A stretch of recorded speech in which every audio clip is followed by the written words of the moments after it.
मोर ने आकर देखा, माँ कोबरा लड़ाई कर करके अधमरी हो गई है और दूसरे मोर उसके बाकी के कोबरा भाइयों को खा रहे हैं। उसे बहुत गुस्सा आया। उसने सभी मोरों से मुकाबला किया और सभी को मार दिया। लड़ाई करके वो भी बहुत घायल हो गया था। अंत में केवल एक मोरनी बची थी। मोर उसे भी मारने के लिए गया। तभी वो बोली, तुम एक मोर हो, कोबरा को क्यों बचा रहे हो?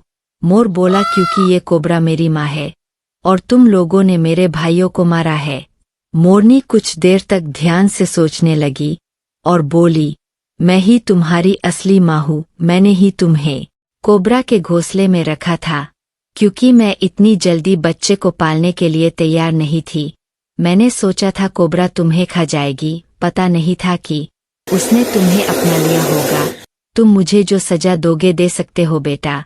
मोर को बहुत गुस्सा आया, लेकिन वो मोरनी को मार नहीं पाया और गुस्से और मायूसी के साथ माँ कोबरा को लेकर घर आ गया।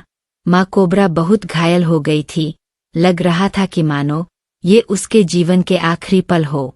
वह अपने जीवन के आखिरी समय में मोर को ममता भरी नजरों से देखते देखते अपनी सांसें रोक ली।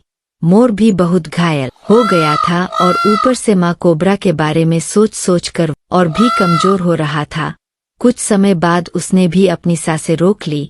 इस तरह दोनों ने अपने जीवन के आखिरी कुछ पल एक दूसरे के साथ बिताए। कुछ दिनों बाद जंगल के जानवरों ने मोर की याद में एक मूर्ति बनाई। कहते हैं, आज भी कभी कभी एक मोरनी उस मूर्ति के सामने रोती दिखाई देती है।